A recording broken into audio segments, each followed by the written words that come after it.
Chapter 15 of The Science of Being Great by Wallace D. Wattles. Action Abroad.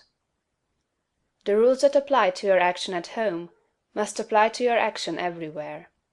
Never forget for an instant that this is a perfect world and that you are a god among gods. You are as great as the greatest, but all are your equals. Rely absolutely on your perception of truth. Trust to the inner light rather than to reason, but be sure that your perception comes from the inner light. Act in poise and calmness. Be still and attend on God. Your identification of yourself with the All-Mind will give you all the knowledge you need for guidance in any contingency that may arise in your own life or in the lives of the others. It is only necessary that you should be supremely calm, and rely upon the eternal wisdom that is within you. If you act in poise and faith, your judgment will always be right, and you will always know exactly what to do. Do not hurry or worry.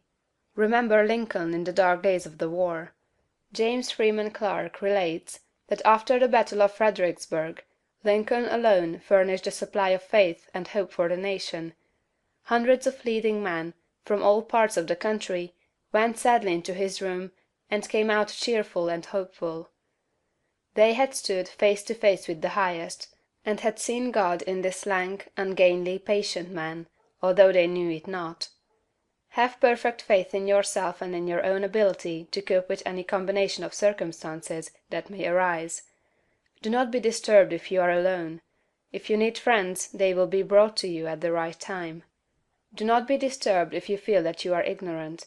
The information that you need will be furnished you when it is time for you to have it. That which is in you impelling you forward is in the things and people you need, impelling them toward you.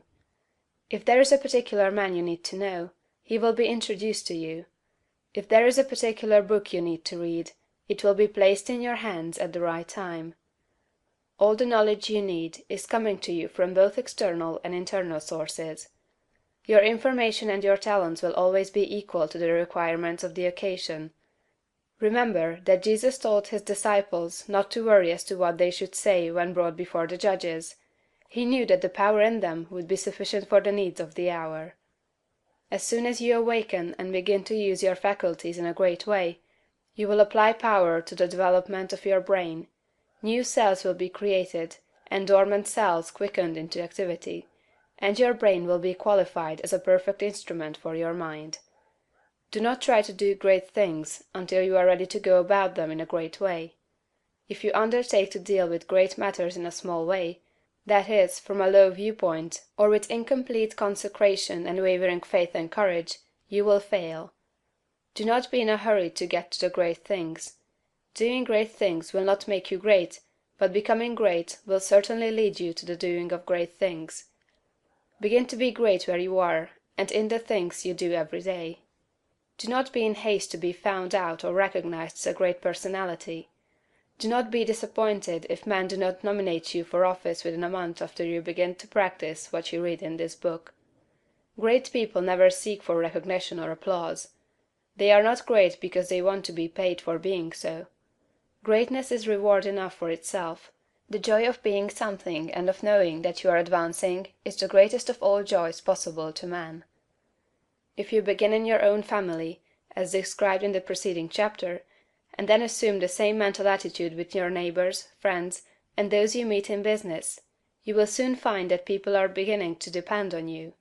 Your advice will be sought, and a constantly increasing number of people will look to you for strength and inspiration, and rely upon your judgment.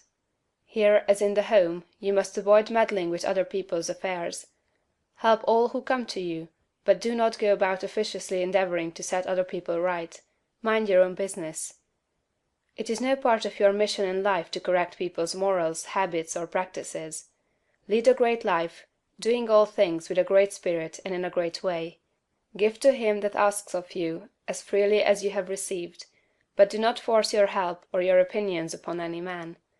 If your neighbor wishes to smoke or drink, it is his business. It is none of yours until he consults you about it. If you lead a great life and do no preaching, You will save 1,000 times as many souls as one who leads a small life and preaches continuously. If you hold the right viewpoint of the world, others will find it out, and be impressed by it through your daily conversation and practice. Do not try to convert others to your point of view, except by holding it and living accordingly. If your consecration is perfect, you do not need to tell anyone. It will speedily become apparent to all that you are guided by a higher principle than the average man or woman. If your identification with God is complete, you do not need to explain the fact to others. It will become self-evident. To become known as a great personality, you have nothing to do but to live.